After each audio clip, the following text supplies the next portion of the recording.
Dr. Homebrew is brought to you by 5 Star Chemicals, providing safety and cleaning supplies for brewing, distilling, and winemaking at 5starchemicals.com. Doctor, look. Stand aside, nurse. I'm Dr. Homebrew. Stand clear.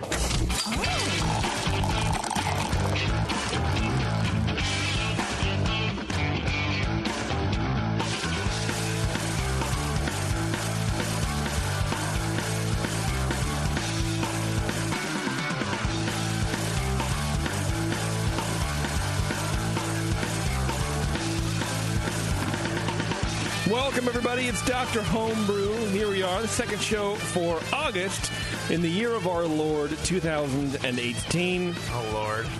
And this is our second show without Keith, Kyle, Steve, Paul, Ron. And Who? What? I'm okay with it. Okay. No, I'm not.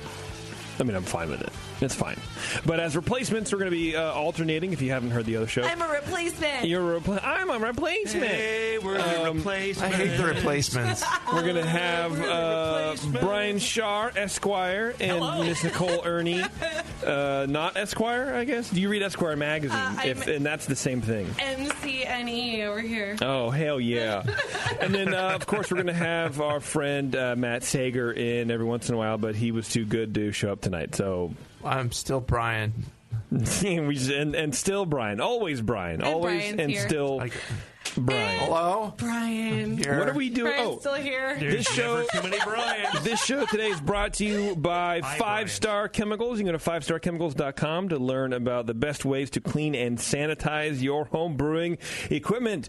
That is possibly the most important thing to do, is make sure you have clean and sanitary carboys and all sorts of fun stuff like that. Work chillers, if you use one of those plate chillers, man, if you're not cleaning and sanitizing that thing, you just throw it away and jump off a cliff. Clean your sink with it. I mean, if you have to clean some brewing equipment, just fill up a sink with PVW. And man, I use PVW to clean my sink all the time. And then, run it down your PVW. disposal.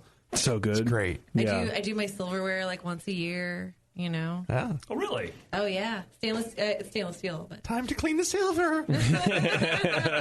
Hell yeah. All right, Brian, what are we doing today, man? What beers do we have? Well, we have a hoppy Cal Common, and we have an old ale that I actually had some involvement with that Kyle from the last show left for us. I like it.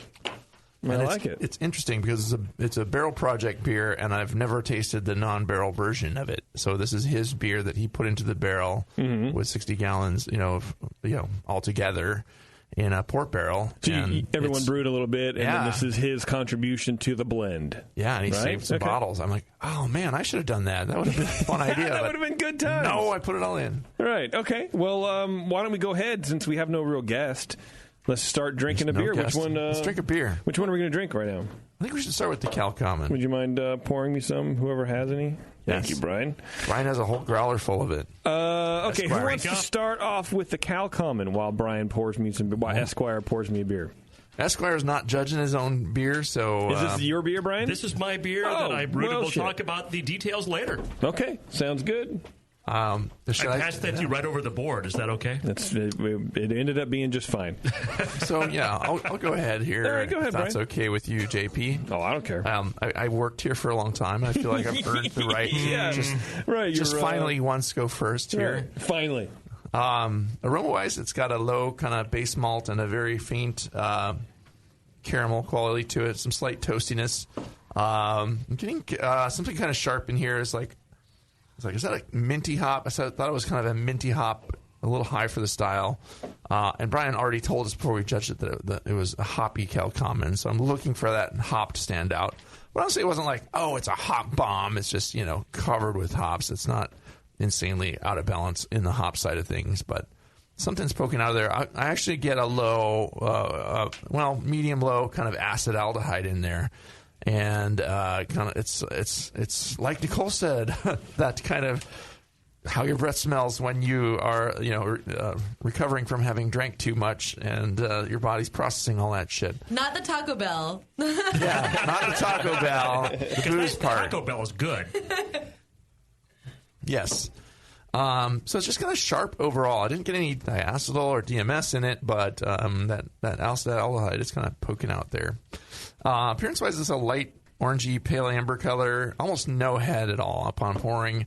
Just a low ring of some large white bubbles that faded almost immediately. I gave it a 1 for appearance out of 3 points, just because head fell and it's hazy. The color's right. I gave it a 5 out of 3 because it's hazy. Yeah, hazy. All right, come on. So, in the flavor, I get a toasty malt, but it's kind of coming across a bit oxidized and stale tasting. I don't know if Brian abused it in the growler on the way here, but I think he verbally abused it on the way here. he was berating his beer. You stupid. We'll discuss my transport in a moment. The bitterness is medium low, kind of out of the way, and there's that again, kind of that sharp minty quality. Is it the hops or I don't know? Yeah, but very low fruitiness. It's kind of lager-like in its impression, the fermentation character. It seems like it was pretty cleanly fermented, but might be kind of young. The balance is slightly to the malt. It's not overly hoppy. I don't know what he was talking about. Little mintiness in the aftertaste. Finish is fairly dry. It just tastes kind of green, and again from that kind of acetaldehyde thing going on there. Green and a little stale at the same time, which is odd. But I'm an overachiever, Brian. If I can have multiple things happen at the same time, I've staled my green beer, and it's a new thing. I get that a lot from beers that have been in a growler too long, or if they've gotten warm in a growler. Yeah, it's fresh beer, but it's happen. Well, we'll talk about it later on. I think they may have happened. So mouthfeel-wise, medium light body. I'm not getting any warmth here. Not very creamy. No real astringency. Carbonation is very, very low, so you have to knock it down a couple points for that. It's just it's not expressing itself properly here. He berated it too much, and it lost all its self-esteem. Overall impression, bubbly self just completely diminished. It tastes a bit too green, too young. Don't serve us this stuff, Brian, Esquire. It needs to condition more. That's right. Bring it to NCHF, and we'll taste it there once you got it all carved up, ready to go. There you go. And it's been conditioned properly. But in this state, it's a 28 to me. So, but thank you for sharing. Okay, well, that's good. In California, it's a 28. Good. All right, Nicole, go for it. Also, something that the audience should know about me. Yes. Is that I am especially sensitive to acetaldehyde. Yes. Fun story. Way back in the day when I was doing the homebrew class with Brian, because I studied with Matt Z's, when I was preparing for the first time I took the BJCP exam, we did an off-flavor kit, and disabled class. Yeah, I could not taste acetaldehyde. I was like, this smells and tastes exactly like the control. And it's something that I've trained on, and that over time, not only did I learn to detect it, I've become hypersensitive to it now. So I can taste acetaldehyde at below average threshold levels, so I pick it up in a lot of things. So you're a mutant. Wow. It's frustrating because it ruins a lot of otherwise good beer doesn't for me. it? Yes, that's what I hate about the more I learn about beer, the less I like it. But then when you find the beer that's just like extraordinarily high quality, like you can enjoy it more than other people. That's true. But you can't share it with anyone. It's a lonely place. I know. You know how hard that brewer works. It's like, you hate every beer. Well, most beers, I do, because they're kind of not very good. I'm really glad Nate and I have the same hobby, because we can share these things. Power beer couple. You're not alienating one another. Anyway, so the strong acetaldehyde in this beer is really overpowering to me, and like some of the ways that it expresses itself to me in this beer is like raw pumpkin. As we all proceed to smell this beer and taste the raw pumpkin, it does smell like fresh cut pumpkin. Oh God! When you're scooping Now that out you pumpkin. say it, I can't get away from it. Yeah, raw pumpkin.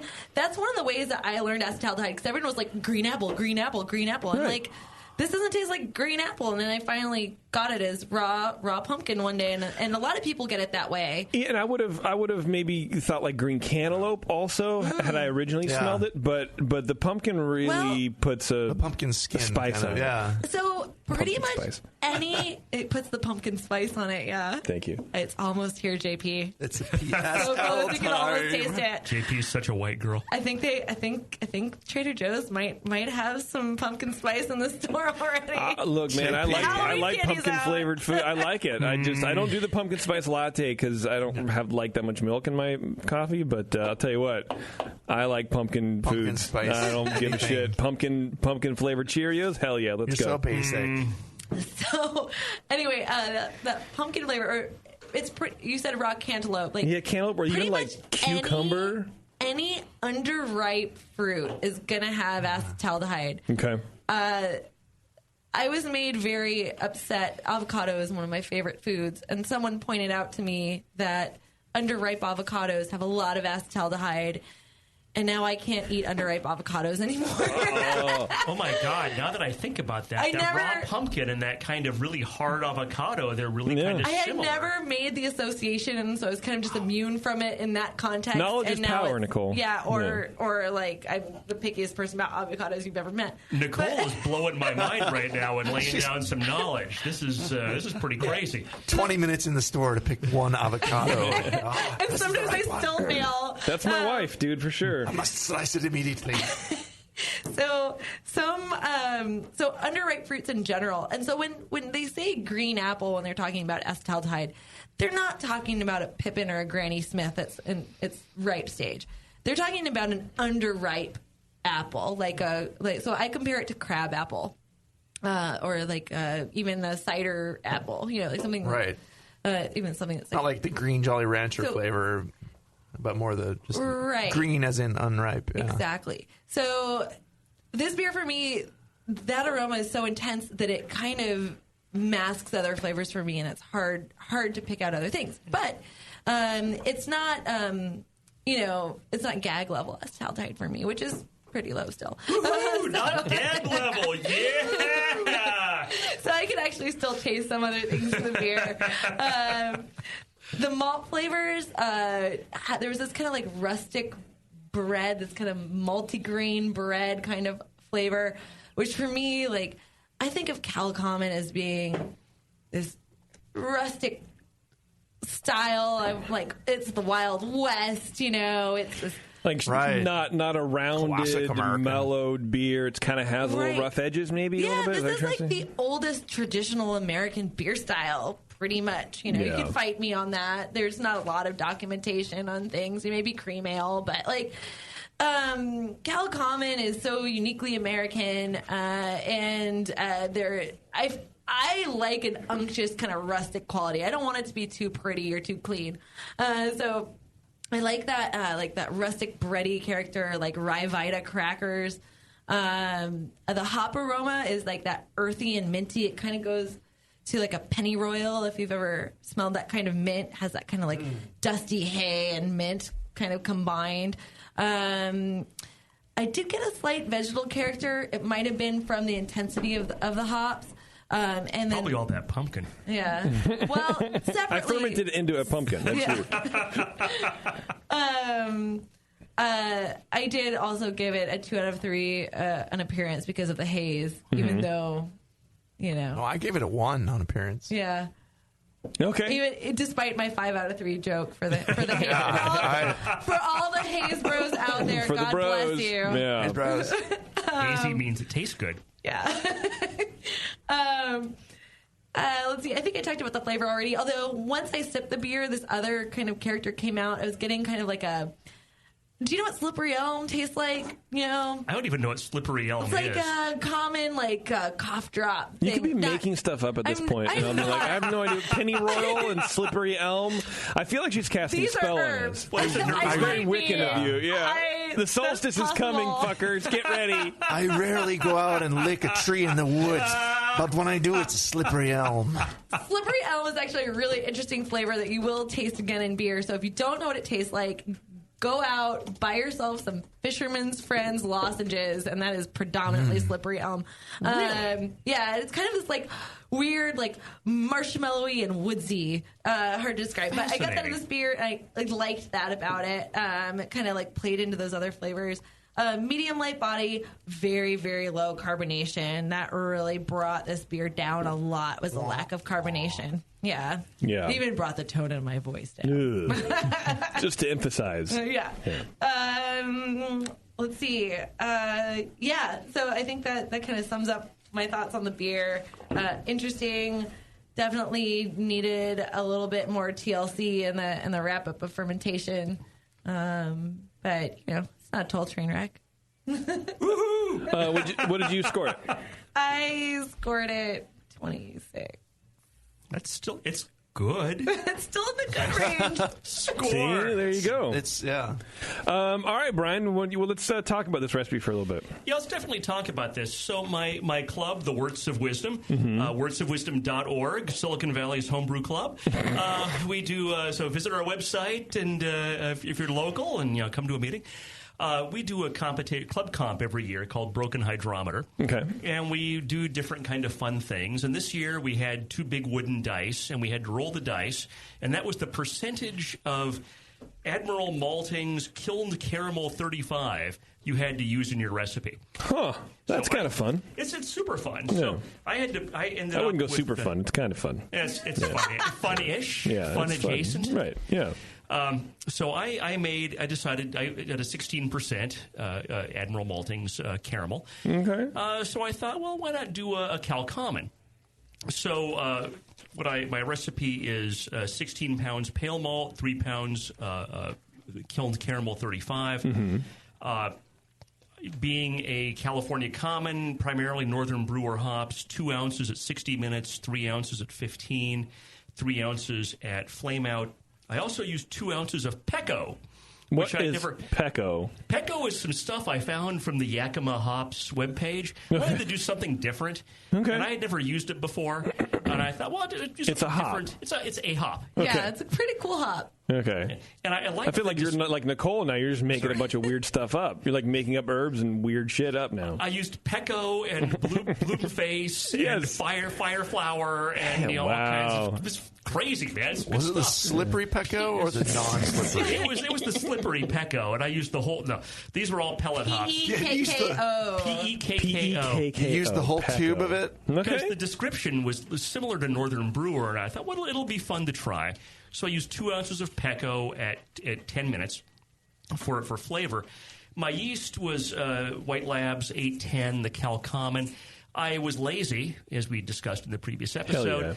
And rather than making a starter, which I typically do, I just put in 2 pure pitch into each. I made 10 gallons. I had 2 5-gallon fermenters. I just put two pure pitch into each fermenter. Which may have been part of my fermentation difficulty. Because I think even if you're putting a lot of yeast in, there's a lot of value to just starting them up before you put them in your wort. I've always believed, and even just waking them up for a few hours in a Erlenmeyer, that there's some value to that. I let it ferment for about 3 weeks, temperature controlled. Fermented it at, I think, around 62. Dropped it down to about 40 before kegging. Kegged on Monday. So today is Wednesday. So 2 days before this, I kegged. Well, I didn't rock the baby. I connected to about 25 PSI in the fridge, and that's why it's undercarbonated. Okay. I brought it over here. I took Bart over, which is like an hour and a half thing, and I drove to Bart to get to Bart. Like a big dummy, I filled this growler. It was a growler fill to get it here.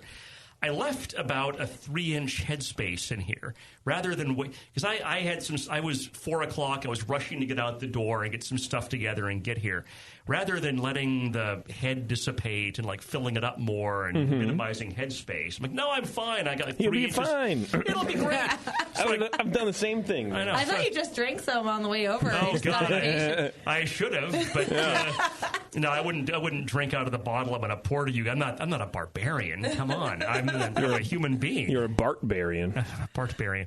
So I'm walking this thing to Bart, and of course that's my cooler's shaking, and I'm walking it all the way from Bart to Hop Grenade. So of course I got good and shook up. Right. And this is the first beer I pulled out of the keg, so it's hazy because this is where the yeast settled. So you're getting the first yeasty bite out of this, but. My suspicion is the acetaldehyde, and that Nicole, that raw pumpkin is extremely helpful. So I've occasionally had that in my beer. And that's really, man, I've never heard the raw pumpkin, but once you say that, I can't get it out of my head. Yeah, well, it's and totally there. It's that homebrew taste. It is homebrew flavor. That's exactly right. Reading that description of the Pecco, where it says it can be likened to mint, juniper, or sage. And I wonder if the sage is kind of thrown. I mean, it says backing notes of tropical fruits, but they're subdued in comparison to the herbal notes. And I wonder if...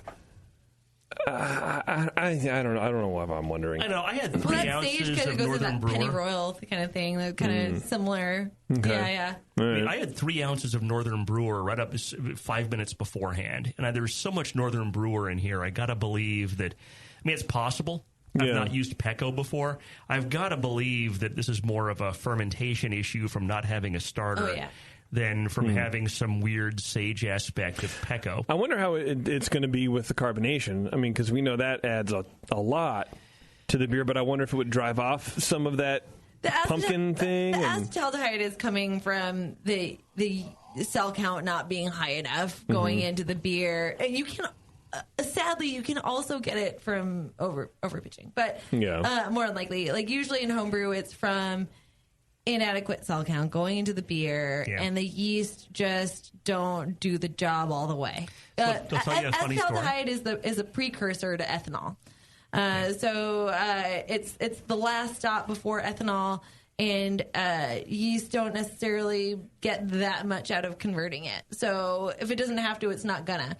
One of the main reasons that yeast convert acetaldehyde to ethanol is that acetaldehyde is more toxic to the yeast cell than ethanol is. Interesting. But they also get a small amount of energy from metabolizing it, but not as much as they do from converting converting sugars, right? Mm-hmm. So it's kind of like it's a motivational thing. Like you're like, this is fine. Like this environment isn't that toxic. I'm not going to do anything about it. It's getting cold. I'm just going to go to sleep now. I mean, like yeast is a living thing that's more similar to us than it's dissimilar. So sometimes personifying it can kind of help you understand how to motivate it. That's very true. So the funny thing is I've currently I'm at a 10-gallon batch size until I get my Pico Z later on this summer. There you go. So I had, when I was kegging, I had 2 5-gallon fermenters. I had them each in a 5-gallon keg.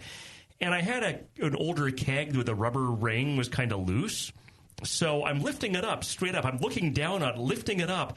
The rubber ring I didn't realize was structural. It came loose. I punched myself in the face. I actually have kind of a cut and a kind of a bruise here in my eyebrow. Kick your own ass ale, Brian. I kicked my own ass. He kicked his own ass. Just like Brian's beer. And before I was thinking, well, who punched me in the face? Like, oh, crap, it was me. I'm looking on the ground in my shed, and there's this keg is like pouring beer out of it. So I dumped like 3 gallons of this beer onto my shed floor, and then I had to like reach in. I dumped the rest in my yard. I don't feel so bad about having done that, having tasted this. I was like, oh, darn, I wasted the shitty beer. Yeah, I was thinking kind of like, oh, my God, I wasted 5 gallons of awesome beer, and now having drank this, I'm more like, yeah, it's probably good that I punched myself in the face. And had to How can you beat your own ass about it? No, it's not horrid. It's palatable. It's good. Yeah, good. It's fine. Carbonated. It's probably going to be tolerable. Yes. If you were super proud of this beer and were so excited to give me a pint, I would drink the whole thing in front of you. That's because you're a good friend, Nicole. I appreciate this is what if I had a pint of this, wow. I would, like the way it is now, and you were excited, I would take 3 sips. I'm like, I'll go to the bathroom. I'll be right back, and then I would come back with an empty glass and go, man, that was really good. Thanks. I'm going to move on to the Pilsner. So I appreciate you wouldn't like throw it in my face and No, I wouldn't do that mainly because I can see the damage that your fists do, and I don't want to cut up my eye. Yep. Imagine how much I could kick your ass if I could kick my ass like this. Right. And you didn't even expect it. Luckily, Brian's more about the process and can handle a little feedback. For sure. Understand that not every beer he makes is. Well, he's a grand dragon of the BJCP. Hey, let's not go there. No dragons involved. All right, Brian. Well, hey, thanks for bringing your Esquire beer in. I appreciate that very much. We're done with feedback. We're good with feedback on Brian's beer, and we're good. Yeah, breaking it down. We got enough verbal abuse on the way here. Pretty much, yeah. Before we take a break, do I have to do my thing? Oh yeah, the Homebrew Label Awards are on now. Go to homebrewlabelawards.com and enter your homebrew label. I know you guys are making labels out there. There's a lot of cool prizes. Blickman, of course, is in there. White Lab, I think 5 stars, giving us some stuff away. There's some jockey boxes to win. So upload your label to homebrewlabelawards.com and tell all your friends to vote. And you can vote once a day for any label. There's a bunch of labels on there now. So get your stuff in early. Tell everybody to vote for your label and win big prizes. All right, hang on. We'll be right back. This is, of course, Dr. Homebrew. Hello, fellow BNers. This is Sully from the 21st Amendment Brewery located in San Francisco, just 2 blocks from Giants Park. Before Nico and I opened the 21A and before I was a professional brewer, I homebrewed on my small 4-burner apartment stove in a back house in Santa Monica, California, making my extract brews before graduating to the daunting idea of all-grain brewing. Homebrew books and information was hard to come by back then. The internet hadn't been invented yet, along with other things we take for granted today, like electricity and potable water. One thing I wish I had back then when I was learning was a radio show that could teach me the ins and outs of brewing and answer questions that I had about homebrewing, a resource for making great craft beer. The 21st Amendment Brewery is excited to be a proud sponsor of Dr. Homebrew, a great show that teaches you what you need to know about making incredible beer. Good stuff. Listen up, you might learn something. I certainly did. And thanks for your support. Tasty Crack Cans. Do you know the 3 most important rules in brewing? Sanitation, sanitation, and sanitation. And no one does it better than 5-Star Chemicals. 5-Star knows sanitation. You can only sanitize clean equipment. And 5-Star knows how to clean, too. For craft brewers and home brewers, 5-Star has what you need to keep your fermenters, serving tanks, kegs, and draft lines sparkling and free of any beer-spoiling bacteria. PBW, caustic, acid cleaners, Star San, SaniClean, lubricants and defoamers, pH stabilizers, and more. 5-Star Chemicals has cleaning supplies, safety supplies, heat exchangers, pumps, hoses, and valves. And 5-Star is proud to offer eco-friendly products that exceed customer expectations. If you have a cleaning problem, you need the 5-Star solution. Visit 5starchemicals.com or call 800-782-7019. 800-782-7019 and get the 5-Star treatment today. Are you a member of the White Labs Customer Club? If not, you should be. It's the easiest way to earn free stuff for turning in your old homebrew labels from either Vials or Pure Pitch. All you have to do is save your labels and redeem them for things like free yeast, an exclusive White Labs t-shirt or sweatshirt, and even the opportunity to brew with the yeast man himself, Chris White. Signing up is easy. Just go to whitelabs.com/customer club, fill out the registration form, and then mail in your labels. They will return the favor by sending you awesome White Labs swag. Go sign up today at whitelabs.com/customer club. White Labs, pure yeast and fermentation since 1995.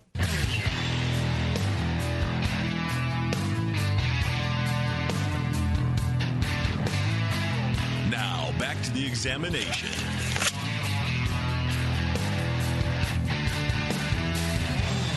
All right, thanks for hanging out, everybody. Before we get into the second beer, of course, you got to know about the city of Concord, and it's the perfect place to start or expand your craft beer business. That is what they want to let you know. You can call Brian Nunnally at 925-671-3018. He's ready to help you open up your beer business in Concord. It's centrally located in the Bay Area, has a strong craft beer demographic.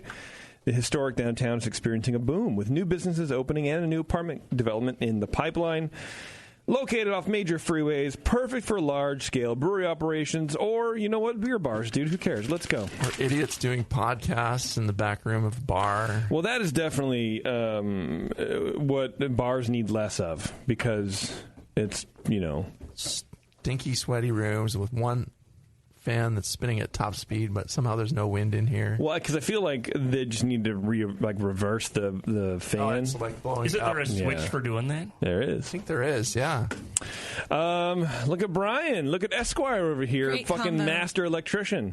Isn't there a switch? I know about electricity because electrons move in a wire and stuff, and you can flip switches and things happen. I'm a knowledgeable electric guy. That's He's a not lie. only is he Perry A Mason, lie. he's also a MacGyver. What beer are we pouring right now? It's actually an old ale that I wrote the recipe for our club. We did. That's right. That's right. Okay. This is, jogging your memory. It's A little bit. So we So we Brian's inherited totally two. colorblind to this one. Yeah, It's I'll let my these guys recipe. judge it. It's hard for me to judge. I got a 4. So I gave myself a great. 49. I like making old ales, but it's interesting to taste this one because I've only tasted the port barrel aged version of it, and this one is Which is I noticed quite, you didn't bring. quite different. Oh, Yeah. I should have. Yeah, what's up with that, Brian? I'm sorry. I quit. Anyway, it was a fun project. We made 60 barrels, put it in a port barrel from Ramon Rios Winery in Tracy, and some of our guys know him, and he's come to our club meetings, and cool guy, and just donated the barrels for us, let us age it there at his winery. Oh, wow. And then we came back That's cool. a year later and kegged it off of there. So yeah, Oh, so you could have brought some. I could have. Oh, It's okay. in my He just fridge doesn't at home. like us. Yeah, I just wanted to make sure. I just wanted that to be very clear that he could have brought the But thing. he chose not to. The better version of this, but it's fine. We're not good enough. Sorry. We're not good enough. Knowing Brian, he probably doesn't have any more. No, I still have it. You motherfucker. I was giving you an out. I was giving you an I out. just didn't feel like bringing it. Yeah. Okay, who wants to start this one? I'm not used to having 3 people to choose from, so I'm just letting you battle royale choose out. from those Because I two. didn't do it. I was my beer was judged last time. Esquire, what the hell? go I'll just ahead, dump it dude. and volunteer. Go for it. So I enjoyed this beer quite a bit. The aroma I thought had a lot of caramel and malt. Definitely fruity esters. It got plum, peach, grape.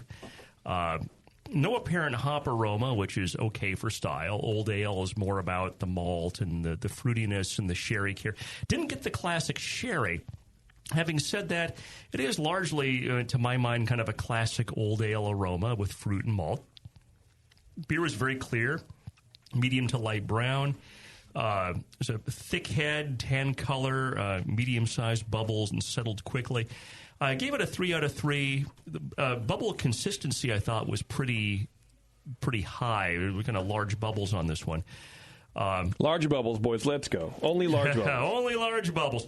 Flavor, there's a lot of malt sweetness, but it was still well attenuated. This is a very dry beer, and the sweetness comes just from the residual flavors of the malt and things that are happening in that beer. Low hop bitterness, really no hop flavor, almost a candy-like sweetness, and definitely sweet ethanol is in here too. It's smooth and not harsh. Balances toward malt. Well attenuated finish is malty. Although the bitterness, I think, to my mind, it's a really long finish, and the bitterness comes up to balance at the very end.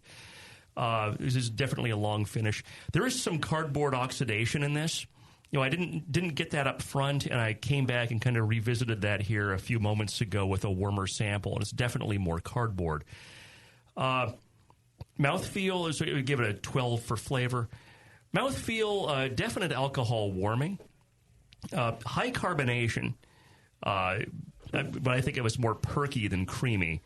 Not astringent. Carbonation, I think, really too high for this style, and maybe it's reflected in those big bubbles. Yeah, I would agree with you on that. So it's a flavorful and tasty beer.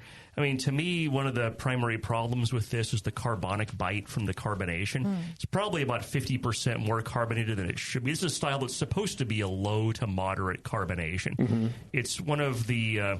it's the classic British, let's sit by the fire and have some Stilton and enjoy a heavy beer. And it's supposed to be all about the flavor, and the carbonic...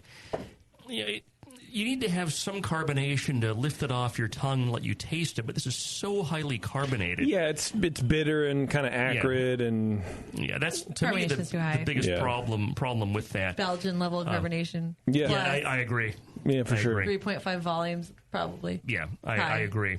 And while there may be some other minor issues, to me that's the biggest problem. I gave it a 36. Thought it was very good.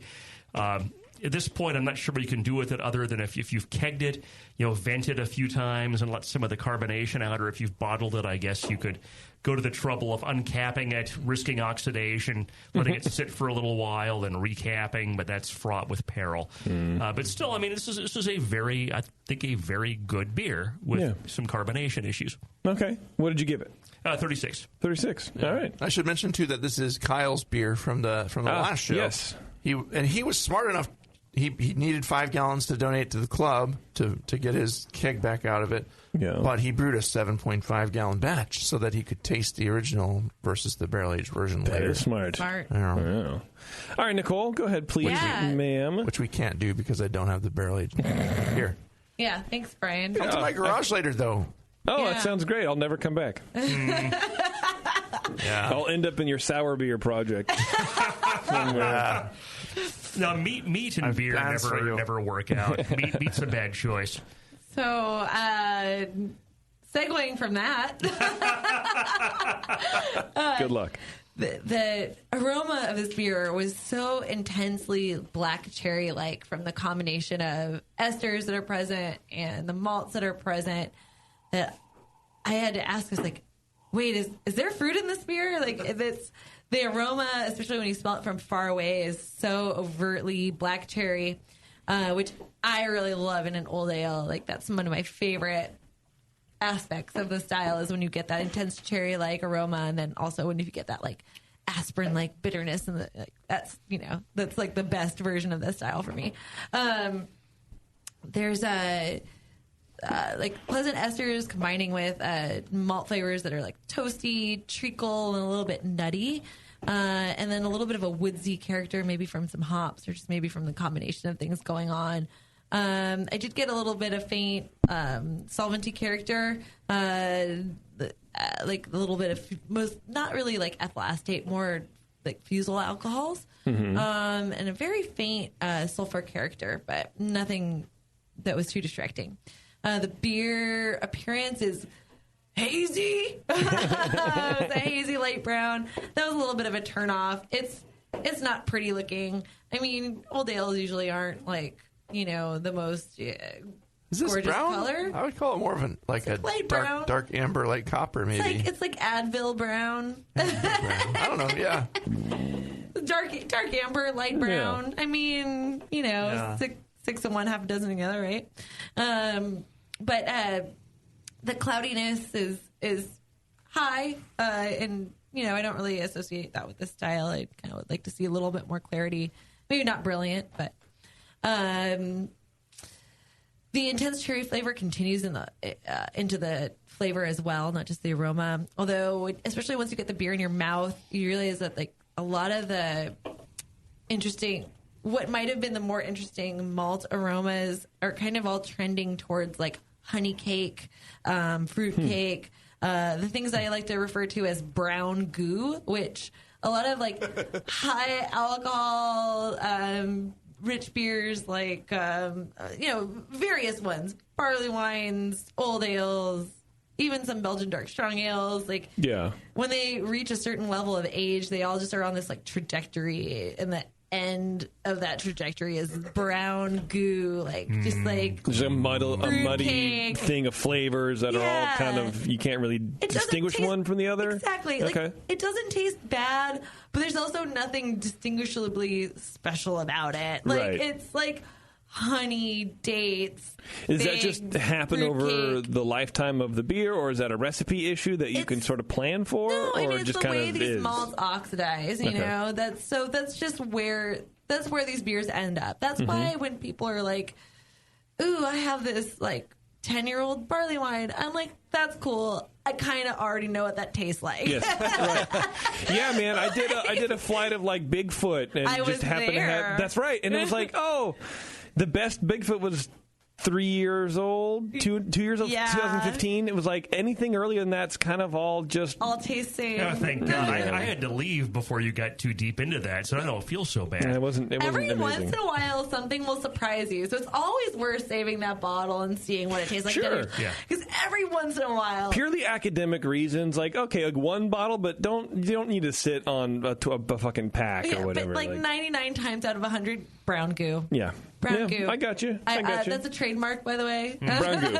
Brown goo. Trademark by Nicole Erny, Master Sister. TM right now. Call me later for the R in the circle. That's right. Thanks, Ryan. I'll charge you the friend rate. So, one of my favorite things about these kind of beer styles are like the mix of esters that you get that kind of combine into something else. Like there is really no ester that tastes like black cherry, but when you get the combination of esters along with the malt aromas that you get from English ale styles, you get that cherryish thing. It's really high in this beer. I do love that. There are some indicators of oxidation, though. Like the aroma is a little better than the flavor because once you get the beer in your mouth, you're like, oh, things get a little disjointed. Like the aromas that were more cohesive, once you get the beer in your mouth, like they're kind of spread out, and you get like the fusel alcohols are kind of hanging out on one side, and then you have the cherry aroma, and you have some of the like yummy malt flavors, but they're in my mind, the way I see it when these kind of beers get a little over the hill is like the flavors spread out from each other in space. Okay. And instead of like being unified in this tight, cohesive bundle of flavor, they're just kind of like splat on the wall, and they're not as enjoyable as they might have been. So even though it's ironically is an old ale, but it is a little over the hill. Okay. From my perspective, I like flabby ale. I call it muddled. Yeah, sometimes instead of like brown muddles, goo. Yeah. And then JP's like, "Well, define muddled." From a judge's perspective, what does muddled mean to you? I want to know. It just means muddled. Yeah. Okay. Just say brown goo from now on. Brown goo is the perfect. Yeah. Muddled means brown goo, and brown goo means muddled. Brown goo's a Heard it here trademark. first. Yes. But the one thing I really did like about the beer is that it's like medium light bodied for this style. It's pretty well attenuated, even though it still has like the nice, like caramelly, treacly malt flavors. It's not overly sweet. The high carbonation exacerbates how dry it seems. Because it's cutting the beer a little bit too much. Totally agree. But yeah, I think I've kind of covered everything. Okay. What'd you give it?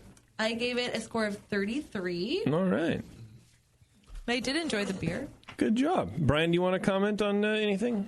I agree with a lot of what was said there, and yeah, it's just like the aroma is nice. Once you get it in that the cherry like in there, a little apricot like, it's nice in the aroma, and in the flavor.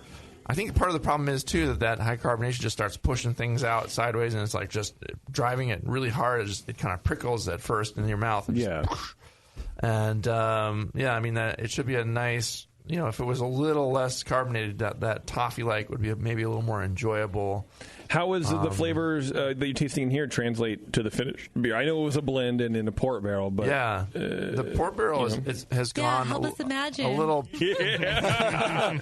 Use your words to describe what we could be easily like, tasting. Brian? Yeah, It has gone kind of Bretty, and it's really quite pleasant in the barrel. Oh, good. Like that sounds great for you. It's The whole audience is like, welcome to our life. We're still listening. The audience is unable to drink it as we are. Basically, yeah. Yeah, it's kind of Bretty and leathery and fun. Oh, do go on. And port, the port Sounds barrel. pretty. I just like when I was thinking about it, I was like that the port-like quality of the old ale is something that's kind of fun. And I thought, well, let's just do a port barrel aged old ale.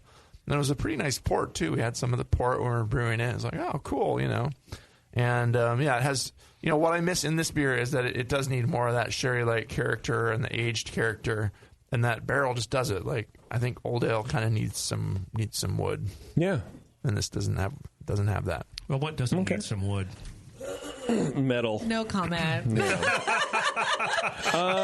Okay, well then we have our $40 gift certificate to Grog Tag to give away. who, by the way, in case you didn't know, GrogTag is your one-stop homebrew customization shop. They have it all from reusable beer and wine labels to durable metal signs to high-quality coasters, and everything is customizable. So get creative over on grogtag.com with one of their hundreds of templates, and they will print it on high-quality materials and ship it out to you. That's how you get it. They print it, and then they ship it to you. Go to grogtag.com today and use code BNARMY to save 10% on your next order. Who gets the $40 at least your beer will look good gift certificate, Brian? Sorry, Kyle, but the grog tag this week goes to our Legal Eagle resident beer expert, Mr. Schar. Brian, I appreciate that. But having said that, I'm sort of a pseudo-employee. Brian is an employee, and so I really feel like I'm ineligible to receive that. This is the only payment you're going to get. Just take it. Pretty much. Well, I'll leave that up to Jason. Well, if Brian wants to donate his $40 gift certificate to Kyle, I will happily I am email happy. him. I feel like it will be unethical for me to receive that boon, and I will be happy to donate that to Kyle. Okay, perfect. You're a good man. What, you Brian don't want Schar. your beer to look good? I'm a good man. Most of the time. Most of the time. Okay, I think that's it for us, right? I think we're out of here, Brian. Yeah. Brian squared. Let's go home. Let's get out of here. It is late. Let's do things. We have all dinner to eat, apparently. JP has more work to do. I got more work to do. I got to sit here and edit all this nonsense that we did. Thank you very much to everybody for being a part of the show. Thank you very much to the AHA, who reminds you to join the American Homebrewers Association and save money at nearly 2,000 destinations around the country through their member deals program. You can save money on beer drinking now. And brewing supplies. They provide resources and hosting one-of-a-kind events, all that kind of stuff. AHA, homebrewsassociation.org. Join them or suffer the consequences. All right, thank you very much, everybody, for listening, and we will see you later. Goodbye.